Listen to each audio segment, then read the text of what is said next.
Hello and welcome to episode 3 of the Between Two Brands podcast. I'm your host, Bill Petrie. And with me, as always, is me, your host, Bill Petrie. Hey, welcome to the podcast. I got to say, the response so far has been so phenomenal to this podcast. So thank you so much for listening, engaging. Love for you to subscribe to it either on YouTube, on Apple Podcasts, or Spotify. Just Google or search Brandivate and you'll be taken there. But before we get started today, let me pay a few bills. Hey, if you haven't noticed, there's been a ton of changes in the industry the past few years, from big distributor moves to supplier consolidation. It's hard to keep up with it all. I can barely keep up with it all. And frankly, that's why I want to start today's podcast. We talk about something we don't often discuss enough, and that's stability. With all the changes that happen on a regular basis, it's just important to focus on companies that are established, stable, and strong. And that's why I'm so thrilled to talk about our friends at Shepenko. For over 90 years and for 4 generations of family ownership, Shepenko has genuinely cared about the success of their clients. And that, my friends, is the absolute definition of stability. Now, one final point, they only sell through promotional products distributors. Shepenko is dedicated to doing more than just delivering quality merchandise at a fair price.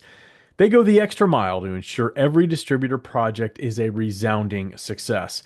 It's the right way to do business, and that is how you continue to be stable and strong heading into the next 90 years. Bottom line, Shepenko has absolutely stood the test of time. The experience, the products, and the people are absolutely the best. Head over to shepenko.com to start your next project today.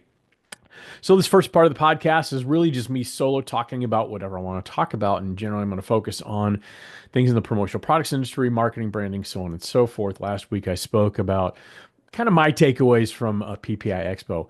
I thought today I'd talk about 2 quick things before we bring on our guest. And one is the news of the passing of Fred Albrecht from Albrecht and Associates. It was a Proforma affiliate. For those of you who didn't know Fred, and I didn't know him very well, I had met with him a few times, actually interviewed for a job at one point. We talked about maybe doing some collaborations together many years ago.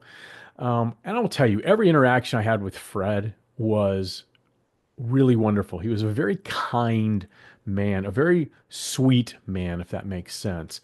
And seeing the outpouring of tributes and remembrances and the condolences shared with Suzette, his wife, and the family, that's been echoed the entire, throughout the entire cadence of people, expressing their thoughts. And so I was thinking about the legacy that he leaves, and he really does leave a legacy of that kindness. He really cared very much about the success of other people. Built one hell of a distributorship too, up to almost, I think, 48 or 50 million last year. And so when someone of that importance, someone of that star power passes away, always makes me think of legacy. And I think he left a damn good one. So my condolences to Suzette and everybody over at Proforma Albrecht.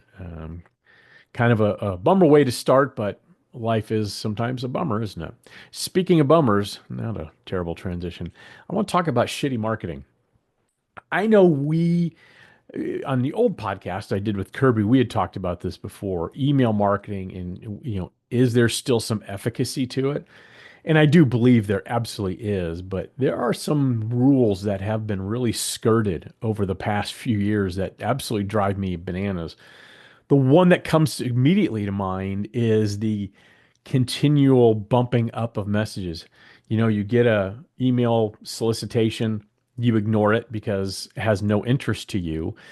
And then 3 days later, hey, you get an email. Hey, I just wanted to bump this to your inbox. I know you're super busy. You just need 5 minutes. And it goes on and on and on. And sometimes I've checked recently.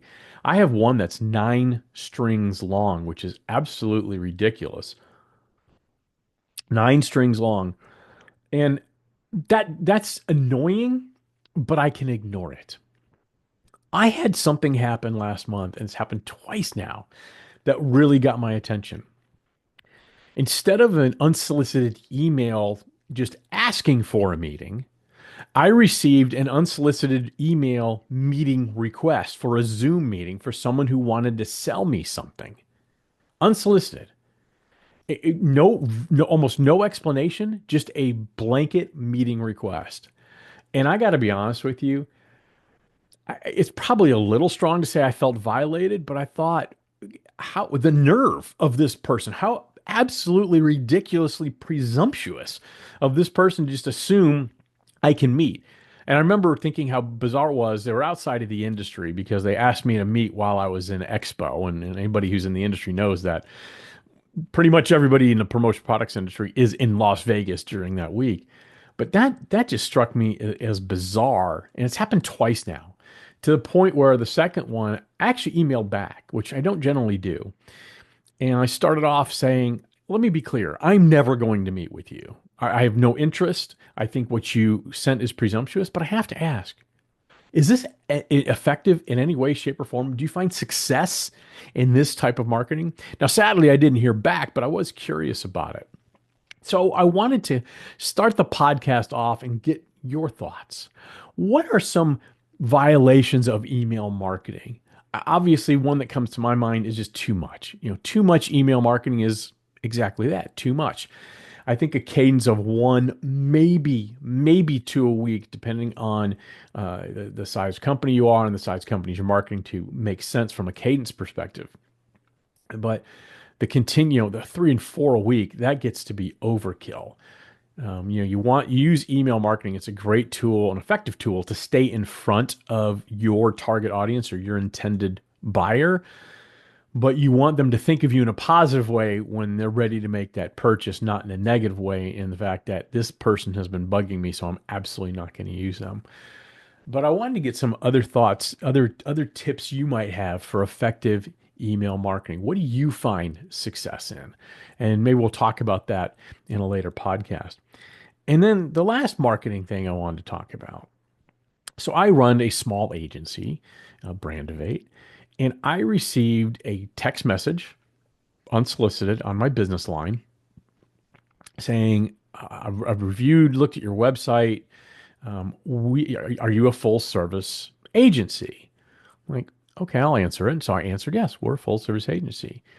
Responded back, we have clients we're unable to service, and we'd like to see if there's an opportunity for partnership and to maybe you could service them. And I thought this feels way too easy and way too scammy. So I kind of ignored it.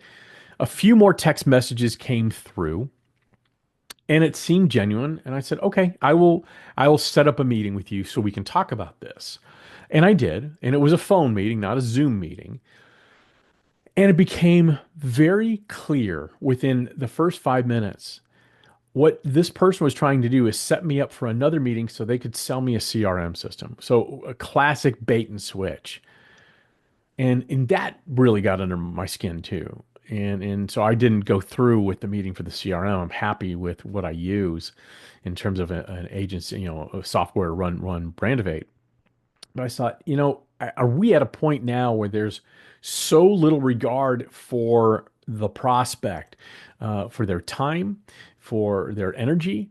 Is there so little regard to, we'll just throw anything to the wall and see what sticks? Because I will tell you, I will never use that company, for wasting my time. And when I canceled the meeting that they wanted to have on Zoom to show me the CRM, and they asked why, and I was very clear. You set a phone meeting with me under false pretenses, under something you weren't even offering. And I'd like to think I'm not stupid. I went in very skeptical. Okay, I guess they really do have clients they can't service. They're looking for a partner. Maybe this is something I should explore. Alas, I was wrong. So sometimes it just feels marketing is getting so invasive at times. And I do think you, the global you, us, me, we need to think about how is this going to be received by our target audience? Are we being upfront? Are we being clear? Are we being informative without being annoying? Are we being, are we renting their time in a fair manner? And honestly, the last few months, it seems to have skirted that line more than I would like. So that is my quick preamble this morning. I would love to hear your thoughts on marketing etiquette, for lack of a better term, or you can ignore this part and just skip right to our guest. And speaking of our guest, let's get right to it. And today's guest needs absolutely no introduction. So, as is becoming tradition here, allow me to waste a little bit of your time and introduce her anyway. She is the vice president of sales for HIRSCH with 15 years of experience in the promotional products industry, both on the supplier and distributor side. With a successful track record in sales leadership, she has a passion for leading dynamic teams and mentorship inside and outside the industry. She was named a PPAI 2024 Rising Star, is a premier group board member, and volunteers on many industry committees. When she's not working, you can find her corralling her two kids. And if they have a babysitter, you can catch her at a stand-up comedy show. Please join me in welcoming the one and only Brittany Frase, MAS from HIRSCH. Brittany, thank you for being the third dumbest person in this industry to agree to be on my podcast. Well, allegedly the third time's the charm, Bill. So here we are. Well, let's see. I'm pretty sure that ratings, when I look at them, they're going to steadily decline. Let's see if you can, get it back up there. Well, the good news is you normally have probably 4 listeners, and you'll have 5 this week because Correct. my grandma will listen, which is pretty cool. That's fantastic. That's fantastic. All right. So, Brittany, did you bring some topics you'd like us to discuss before, I ask you 5 easy questions so that me and as well as the rest of our listening and viewing audience can get to know you a little better. Yes, I did bring some topics. I was struggling to come up with the things that I thought this podcast needed other than listeners. So I actually asked my 6-year-old yesterday for some topics. But no, not quite how it happened. This topic does have a little bit of a preamble, so stick with me. So yesterday my daughter comes home and she says, "Mommy, do you know what tomorrow is?" And I said, "Yes, honey, it's Wednesday." And she said, "No, Mommy, it's Lunar New Year, and we really need to celebrate Lunar New Year." And this is very common in my household, that things we may not normally celebrate, she will tell us that we need to celebrate them now, whether they're like within our technical religious scope or not. So anyway, she says we're celebrating Lunar New Year. Are you aware of what the zodiac sign is for this Lunar New Year, for this upcoming year? Brittany, thank you so much for knowing to ask. I have zero idea. It's like always rotates between like you're the rat, you're the crab, you're the lobster, you're the platypus. I don't know which one it is this year. Well, I know you're going to be super pumped for this one because it's the year of the snake.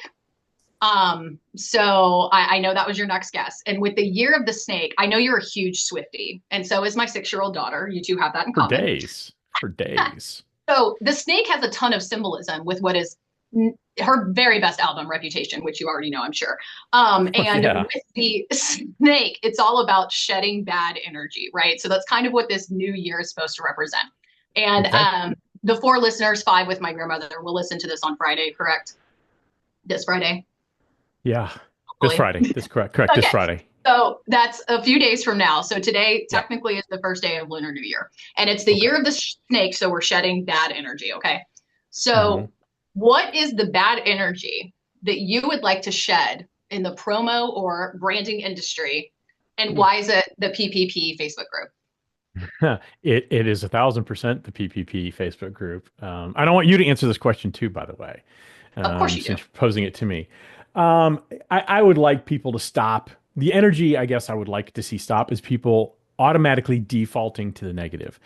Not everything that goes wrong. Like I think of suppliers.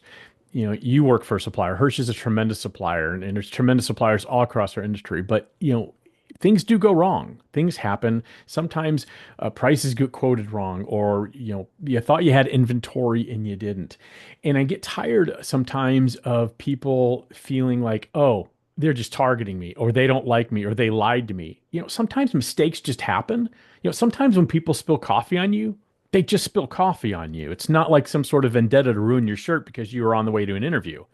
And I wish people would kind of take a step back and realize that things sometimes just happen. I hate the way people just start rounding up a posse and ready to lynch people at the slightest error. That's what I'd love to see. And what about you? What negative energy would you like to see leave the industry? Well, Well, that's fair because yes, it's as it turns out here at Hirsch at least, while at one point I'm sure I hope to have so many robots on payroll, we do have humans on payroll. And humans are a little known for making mistakes. So yes, it's been Yeah. many a time where I've had to explain to an upset customer and they think they were exactly personally attacked. And I joke about the PPP group, but really there is so much that like the immediate gut reaction seems to be, let's go to this page and complain about everything. And I'm sure it's not just that page, and I'm sure there's others. And thank God I'm probably not allowed to be members of those. But I do think that the shedding of the snake, I kind of love the symbolism of like, let's leave that in the past and move forward. So between it's yes, that argument, but also I actually like the PPP group in a lot of ways. There's some Well, I great do thought too. leadership that occurs on there. I think there's some great people that are not afraid to share, like maybe I am and some other people, about things going on in the industry that actually, give me pause, and I stop to read them, and it's great. So I think that's what I would like to see is the snake shedding of all of the BS and make some room for more of that thought leadership this year, and people that are actually asking questions that matter and that are relevant to the industry, and more of the thought provoking and less of the bitching and complaining. Am I allowed to say Yeah. bitching on your podcast? Absolutely, bitchin' hell yeah. You absolutely Okay, you are. perfect. I agree. And here's the thing. I actually do like the promotional products professionals page too. It is definitely more good than bad. Unfortunately, when you produce a podcast every week and you want something funny to talk about, that is an endless well of information and opportunity. What I don't like about that page, and I think what we're talking about, is the mob mentality. It's two things. It's not everything that goes positively or negatively in your life has to be shared online. There's no rule that actually says that, although some people act like that is the rule. And second of all, you don't have to pile on. I mean, it happened a couple of weeks ago when people were complaining about education at PPI Expo, and By the way, I I, loved that as somebody that was asked to speak when they were like, nothing was relevant to me. And I'm like, cool, awesome. I didn't like stress out about that for a long time, figuring out what we were going to say. Yeah, that's all. That's yeah, always super neat. And I think that too, like people forget, I think a little bit that, hey, those speakers, like pretty much every single one of them, our I would our venture to people. say 100%. Well, not only are they people, but they also have Facebook pages that read this. So yeah, it's always interesting to me how they're completely willing to trash as if those people don't exist. And I Well, mean, as a supplier, we have been talked about on there, and it's obvious to us that it's absolutely. us, and we don't try to call it out or draw attention to it. But like you do know that most of us are viewing this or can see this and are kind of looking for it. So yeah, I loved the Uh, pile uh, on there. Didn't mean to interrupt. Just wanted to it's say, as no, one of no. the privileged speakers, I was like, thanks for yeah, talking about how I awesome felt, speakers were, me yeah, included for sure. But there were a lot I of felt great this. speakers that weren't me that did a great job.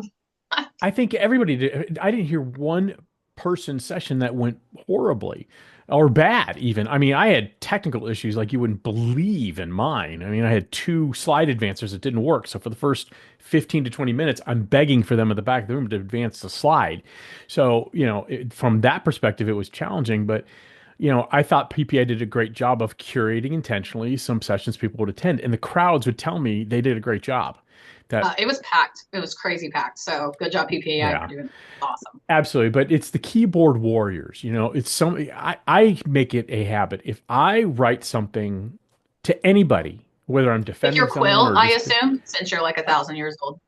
correct, I write it on a quill, and then I have my kids take I think you call it a photograph, Close enough. photograph, Mhm. and then I believe I don't know how magically it goes into space and gets on the computer screen, but it does. Something with the cloud, I believe. Correct. Mhm. But it's just it gets old. It just gets so old that people have to do that mob mentality and be a keyboard warrior. So I have a rule that if I'm going to say something online, I better be comfortable saying that in person. And that's absolutely the way I think about everything I put online is would I be comfortable saying that to that person? Generally checks me sometimes, for So sure. my approach is mildly different. My approach is to write out all of the things that I would actually say and then immediately delete it because those things would get me fired. So that's just my personal approach. But I guess that's a great thing about working for yourself, Bill. You don't have to worry about getting fired. No, generally, well, no, I have any given time I have 14 bosses, so I'm constantly worried about getting fired by just different And people. Sandy's your boss. So you do have And to worry about that. is 100% my boss. I haven't had independent thought in 31 years. So, Perfect. That's why you have a 31-year long marriage. I've only been married a few years, but I correct. would assume that that's what makes it work. So Well, I haven't seen Scott produce any independent thought either. So he clearly has got on the bandwagon. absolutely not. So, well, on All that right. note, Do you have another topic one for more. us or should I one more? I've got one more topic. So I Okay. would like, by the way, for some kudos for how long it took me to mention how old you are. I feel like I made it a very long time through this podcast without mentioning it. But the second topic obviously revolves around how old you are. And thank you really for having me today because as much as I do give you shit and call you Billosaurus Rex because you've been in this industry since Christ was a kid, all of Correct. that to say that I do adore you because you're one of my many mentors that has helped me out more times than you know, but also more times than you know about. One of my many mentors, and I think it's very important not just mentorship from a mentee perspective, and I like to pick up mentees, but also having a bunch of people in your life that you can bounce ideas off of and come to with problems that have a lot more experience than you do. Which leads me to another question for you: is since you are 1,000 years old, my assumption is, since you're a wealth of knowledge, that you picked up something from your promo grandpa. And I don't Yep. know that I know who your promo grandpa is. So if you had to say who was your promo grandpa or your mentor, and I'm sure there were multiple, but who was that? And what do you think is the biggest thing that you learned from them? And then I have a follow-up question once you answer it. It's a good question. So I think probably my first mentor in the industry was a gentleman who hired me into the industry named Michael Stoll. He used to own a company called Freestyle Marketing. He sold it to Halo, and then hired me at Halo about 9 months before the bankruptcy. And through him, what I really learned was the value of language. And some of the things he said to me is absolutely stuck with me. One of those. He's from New York, had that New York accent that I can produce, and I'll probably do some low rent impression here in a second. But I can hear his Perfect. voice. That's I what can hear his the five voice. listeners that we have are definitely not listening to that. My grandma might not even stick through No, that, but we'll see. no.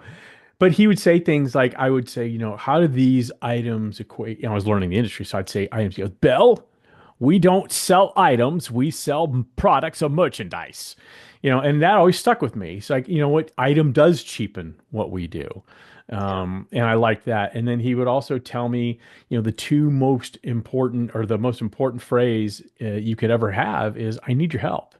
And through, because I was going through a time where I felt like, gosh, I got to kind of fake it till I make it. I don't know this industry very well. I'm just going to keep just kind of bullhead going through things. And he's like, no, just, I need your help. And so that really kind of helped me feel comfortable asking for help, which I very quickly found out was kind of a superpower, asking for help. I think so I'd many of us say, are scared. yeah, in the industry, but outside of the industry. If you don't know Yeah. what you don't know, ask somebody that does, especially if you know who that is.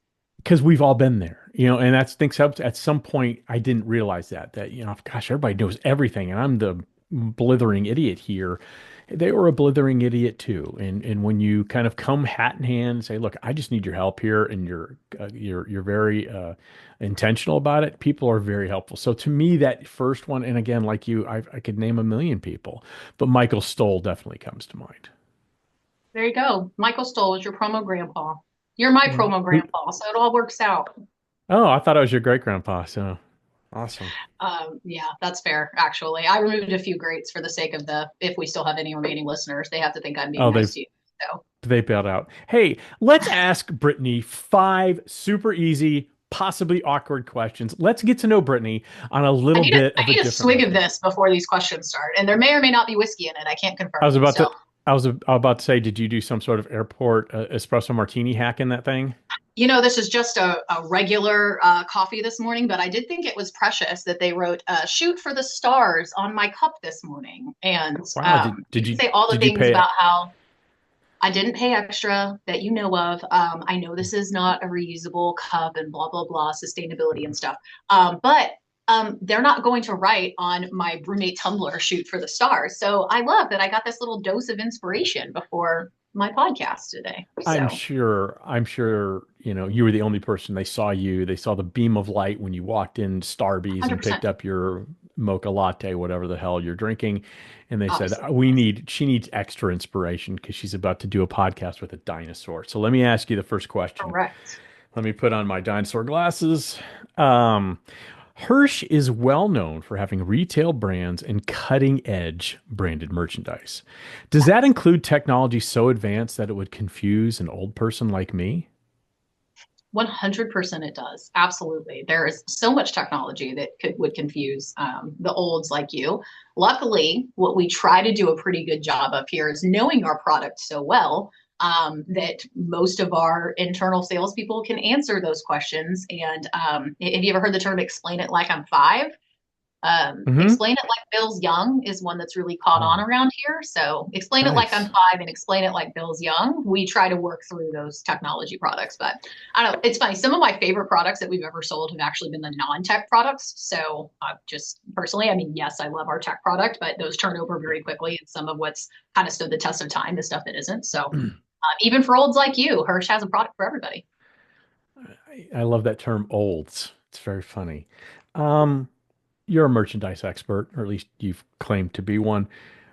If I asked you for a specific piece of promo that screams midlife crisis, what would you recommend besides a branded walker? So your midlife crisis was what, like 83 years ago ish? Sure, who could possibly say? Fair enough. Um, a embroidered fedora. On the That's going to scream side, on the midlife front, crisis. on the lid, where would you embroider it? And what would it say? The fedora itself, I think, is just screams I'm going through a midlife crisis. And I think No. some really goofy saying that they think is cool is going to be Like shoot for embroidered. the stars? Like shoot for the stars, right? Exactly. Except on a fedora. This just screams that girl is tired and needs some inspiration, which is really why they saw me and said that girl needs some coffee and some inspo because coffee's So not going to take care of her tiredness today.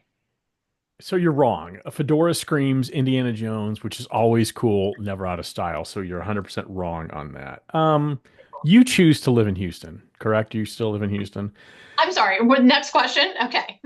Yeah, I just Yes. the next question. You choose to live in Born Houston. and raised. Mm-hmm. Other than the lack of zoning laws, the horrific roads, the overwhelming heat and humidity, the annual hurricanes, the ridiculous traffic, the significant homeless population, the high crime rate, and the fact that the city is an ideal breeding ground for mosquitoes. What's the appeal? Okay. Half of those things are not true. But we Oh, don't well, have they're to all go true. through all of the things that are not true. That's fine. You can think all those things and that's great. There are two main reasons why I live in Houston, other than like I own a house and have a life and a family here. I think those are the boring ones, right? We don't need to discuss those. There are Right. two main reasons to live here. One of them is that we have the best, most diverse food scene that you're not going to have to spend a stupid amount of money on. Our food scene is incredible. These thighs were not built on salad. And so I need a place where I can live that I can have a multitude of cuisines at my fingertips. And I do. So that's one reason for Houston. The second reason should really resonate with you, Bill. And that's actually that as much as I give you shit for being old, I'm also 65 years old, but you can't tell because my skin is incredible because I swim in my air anytime I go outside. So I've seen people that live in dry climates. Vegas, we just got back from that. How many people complain about their dry skin and their dry lips and their dry everything, yourself included? I heard your 30-minute monologue about how terrible Vegas is, all of that. I don't have to worry about that in Houston. You swim in your air and you just have perfect skin and you're forever ageless and you don't need Botox. That's the real hack is living in this place. And the Okay. mosquitoes just be inside. You'll be fine. Okay. Fair on the food scene. I will agree with you on the food scene. The food scene in Houston is incredible, especially after the hurricane in New Orleans 20 years ago when so many Cajuns moved over. They brought in crawfish and it's fantastic. And Asians was like the only both, thing we were missing. We have so many other cuisines. but So yes. But everything that was else is 2005. That was truly 20 years ago at this point. God, you're ancient. I know. But I will tell you, everything else I mentioned is 1000% true. I went on to Chat GPT and I just asked a very simple question. Why is Houston considered the worst city in America? And that's what it told me. And so You, I choose it to didn't tell you believe it's never AI. been to Des Moines, Iowa. Yeah, I don't believe that for 2 seconds. So, I've been to Atlantic City, New Jersey, and I would go bleh. there 100 times before I'd choose to live in Houston. you make a lot of really bad decisions. So that checks out as another one. So let's get on with it. Next question. Didn't you say like it was a goal to keep this podcast short? We're already way over time. So who knows how long your ridiculous monologue was. So question 4, let's go. When I ask you to explain trends to me, does it feel like reading a bedtime story to a toddler or more like patting grandpa on the back after he's told the same story 4 times in 30 minutes? Definitely the latter. Okay. Yeah, patting grandpa on the back, like it's okay. The whole dementia thing, at least with my children and reading a bedtime story to them, like I hope they're like comprehending it and learning things and moving forward. Yeah, I don't expect any of those things from you like I do from my young children. So definitely the latter. Yeah. Well, okay. Now, one last question.